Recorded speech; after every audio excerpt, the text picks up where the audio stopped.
सोचिए, क्या होता है जब जमीन के सबसे ताकतवर बादशाहों को इंसाफ के कटहरे में लाया जाता है।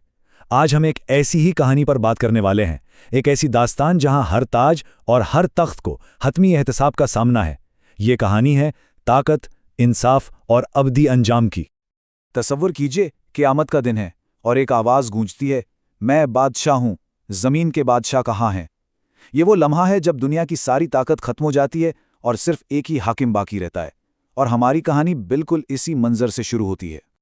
तो कहानी का जो पहला हिस्सा है वो है हतमी बुलावा, यानी ये वो वक्त है जब तारीख के हर हुक्मरान को, चाहे वो कितना ही ताकतवर क्यों ना हो, अपने आमाल का हिसाब देने के लिए बुलाया जाता है। बताया जाता है कि ये वो दिन है जब तमाम दुनियावी इख्तियारात बिल्कुल ख़त्म हो जाते हैं। सोचिए, बादशाह, सुदूर, सरबराहान, सब के सब अपने अलकाबात और ताजों के बगैर बस एक ही मैदान में खड़े होंगे। अब इस इतने बड़े मजमे में से सबसे पहले एक जालिम हुक्मरान को सामने लाया जाता है, और ये कहानियां उस शख्स की जिसे ताकत तो बहुत मिली, लेकिन वो अपनी असल जिम्मेदारी को भूल गया। और इससे पहला सवाल पूछा जाता है, क्या मैंने तुम्हें इज्जत नहीं दी, तुम्हें लीडर नहीं बनाया? इससे वो सब कुछ याद दिलाया जाता है जो उसे दुनिया में मिला था, इज्जत, क़यादत और लोगों पर हुकूमत करने का मौका।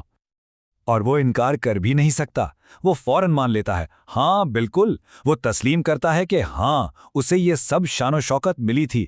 लेकिन असल सवाल तो अभी बाकी है। और फिर आता है वो फैसला कुन सवाल, क्या तुमने कभी सोचा था कि तुम मुझसे मिलोगे? ये एक सवाल उसकी पूरी हुकूमत, उसकी पूरी जिंदगी के मकसद को हिलाकर रख देता है। क्या उसे वाकई कभी इस हिसाब के दिन का ख्याल आया था? इस हुक्मरान का जवाब बहुत सादा लेकिन तबाहकुन है, सिर्फ एक लफ्ज नहीं।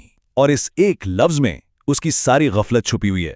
वो इस आखिरी मुलाकात को भूल चुका था और बस यही एक लफ्ज उसके अंजाम का फैसला कर देता है।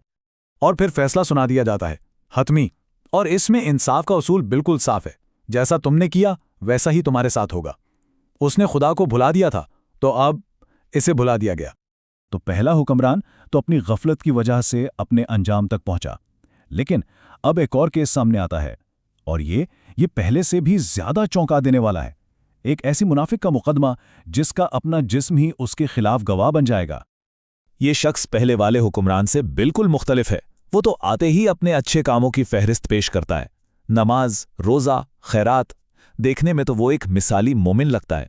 उसे पूरा यकीन है कि वो तो बच ही जाएगा। लेकिन फिर जवाब आता है और वो उसे हिलाकर रख देता है, अब हम तुम्हारे सामने अपने गवाह पेश करेंगे। वो आदमी बिल्कुल परेशान हो जाता है, सोचता है मेरे खिलाफ कौन गवाही दे सकता है, मैंने तो जाहिर में सब कुछ ठीक ही किया था। और फिर जो मंजर सामने आता है वो किसी ने सोचा भी नहीं होगा।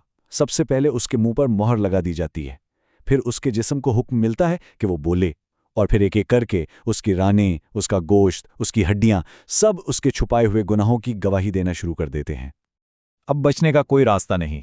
इसके अपने जिस्म ने उसे बेनकाब कर दिया है, या ये कह लें कि सच सामने ले आया है। और ये इस बात की सबसे बड़ी मिसाल है कि कोई भी अपने असल अमाल को हमेशा के लिए छुपा नहीं सकता। तो गाफिल और मुनाफिक हुक्मरानों का अंजाम देखने के बाद अब कहानी का रुख एक तीसरे बिल्कुल अलग किरदार की तरफ मुड़ता है। अब बात होगी उस आदिल हुक्मरान के इनाम की जिसने इंसाफ को अपनी जिंदगी का मकसद बनाया। यहाँ इन दोनों अंजामों का एक वाज़ेह मुवाज़ना है।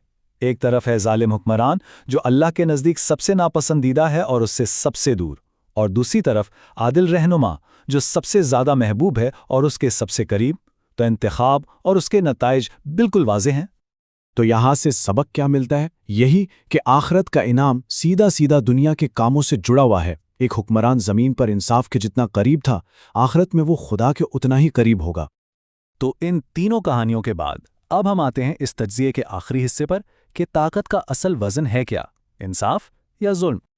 और शायद यही इस पूरी गुफ्तगू का मरकज़ी नुक्ता है कि ताकत अपने आप में कोई बुरी चीज़ नहीं है, लेकिन नाइंसाफ़ी ज़रूर है। इख्तियार बुरा नहीं होता, बुरा या अच्छा इसका इस्तेमाल होता है। असल सवाल यह है कि इसे इंसाफ के लिए इस्तेमाल किया गया या जुल्म के लिए। तो फिर हतमी उसूल क्या हुआ? ये कि उस दिन ताज व अलकाबात की कोई कीमत नहीं होगी, सिर्फ एक चीज तराजू में वजन रखेगी, और वो है इंसाफ।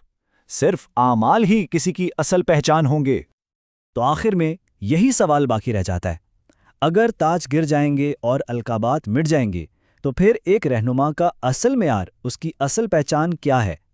اس کہانی کی روشنی میں یہ ایک ایسا سوال ہے جس پر ہر کسی کو سوچنا چاہیے، چاہے ان کی ذمہ داری کتنی ہی چھوٹی ہو یا کتنی ہی بڑی۔